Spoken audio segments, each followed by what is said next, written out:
আজ সকালবেলায় কাজ ছেড়ে নিয়ে বারান্দায় বসে বসে নখ কাটছিলাম, ঠিক তখনই আমার আপা এসে বলে, চোখ বন্ধ কর, তোর জন্য একটা জিনিস আছে। আপার এই কথা শুনে আমি তাড়াতাড়ি করে চোখ বন্ধ করে তারপর চোখ খুলে দেখি আপা আমার পছন্দের কিটক্যাট চকলেট এনেছে, সঙ্গে মা পেঁয়াজি ভাজছিল সেগুলো এনেছে। চকলেটটা পেয়ে তো আমি হেব্বি খুশি। তারপর তাড়াতাড়ি করে চকলেটের প্যাকেটটা ছিঁড়ে প্রথমে আপাকে একটু দিলাম, যেহেতু ও নিজে না খেয়ে আমার জন্য এনেছে। তারপর আমিও গরুর মতো খেতে শুরু করলাম। আসলে আমার ফেভারিট চকলেট হচ্ছে কিটক্যাট। এই চকলেটটা আপাকে কেউ একজন দিয়েছে, সেটা ও নিজে না খেয়ে আমার জন্য এনেছে। আর এই যে আমার আপা চকলেট খেয়ে দিয়ে বসে বসে রূপচর্চা করছে, তাই আমি ওকে বলছি যে, ও তুমি এইসব মেখে ফর্সা হও তাই না?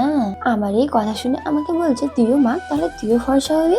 আসলে আমি কোনোদিন কোনো কিছু মুখে মাখি না, তাই কোনো কিছু কিনিও না, যা কিনে সব আমার আপা।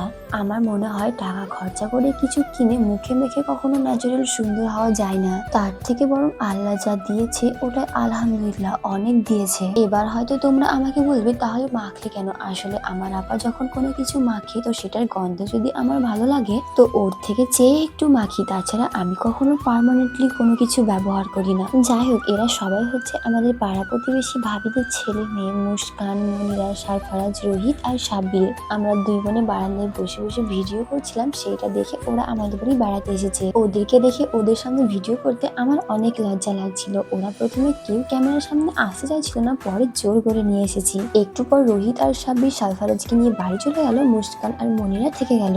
আমাদের বাড়িতে কোনো ছোট বাচ্চা নেই, তাই কোনো বাচ্চারা বেড়াতে আসলে সবার খুব ভালো লাগে, কিন্তু বাচ্চাদের সাথে বসে কি বড় মানুষের মতো শুধু শুধু গল্প করা যায়? তাই কোনো উপায় খুঁজে না পেয়ে ওদেরকে নিয়ে বসে বসে ল্যাপটপে কার্টুন দেখছিলাম আর গল্প করছিলাম। যাই হোক, একটু পরে ওরা বললো, আন্টি আমাদের 2টোর সময় প্রাইভেট আছে, বাড়ি গিয়ে গোসল করতে হবে, বাড়ি যাব। ঠিক আছে চলো, আমি তোমাদেরকে বাড়ি রেখে আসছি, নাহলে তোমরা ছোট মানুষ একা একা রাস্তা পার হতে পারবে না। যাই হোক, আজকের মতো টাটা, দেখা হবে আবার পরের ভিডিওতে।